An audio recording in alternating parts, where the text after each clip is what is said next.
फटे कपड़े, बिना जूतों के पैर और हाथ में किताबें लेकर 2 किलोमीटर चलकर जंगल के रास्ते से वो अपने विद्यालय पहुंचता था। राजू को देखकर लड़के उसे बहुत चिढ़ाते थे। उसे खेल की प्रतियोगिता में भी हिस्सा नहीं लेने देते थे। एक दिन वो विद्यालय में हो रही क्रिकेट की प्रतियोगिता देख रहा था और मन ही मन सोच रहा था कि काश मेरे पास भी क्रिकेट का किट होता, पहनने के लिए अच्छे कपड़े होते, अपना बल्ला और गेंद होता तो मैं भी क्रिकेट खेलता, बहुत मजे करता। ऐसा सोचते हुए मन ही मन खुद को कोसता रहता। प्रतियोगिता देखकर जब राजू घर आया तो उसे उदास देखकर उसकी माँ सविता ने पूछा, क्यों बेटा राजू, आज बड़े उदास दिखाई दे रहे हो? क्या बात है बेटा? नहीं माँ, कोई बात नहीं है, थोड़ा सा थक गया हूँ इसलिए चुप था। बता बेटा बता, अच्छे बच्चे अपनी माँ से कुछ नहीं छिपाते। पहले तो तू मुझसे कुछ भी नहीं छिपाता था, और आज कैसे थक गया? कुछ बोलता क्यों नहीं?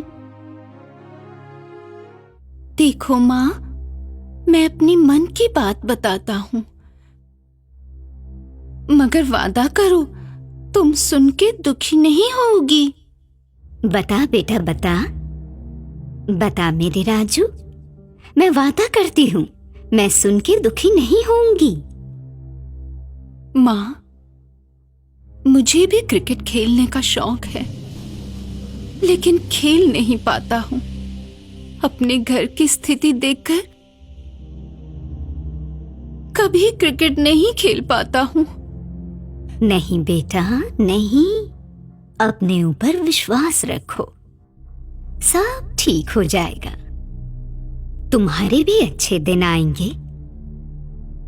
तू भी स्कूल में क्रिकेट खेलेगा। मैं खुद तेरे लिए बैट, बल्ला और क्रिकेट खेलने का सारा सामान भी लेकर आऊंगी।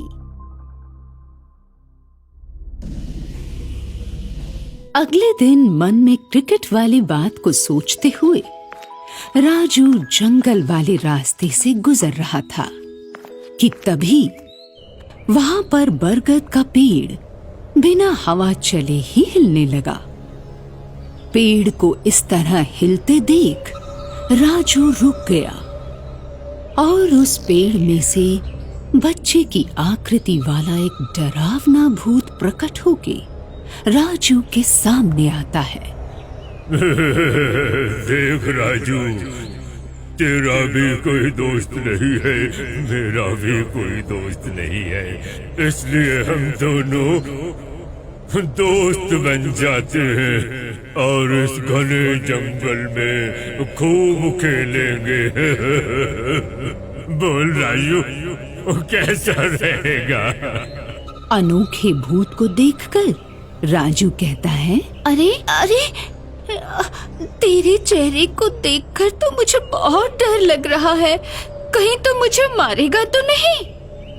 अरे नहीं राजू नहीं, अगर तू मेरा दोस्त बनेगा तो मैं तेरी मदद करूंगा। जो तुझे परेशान करेगा मैं उसकी जान ले लूंगा।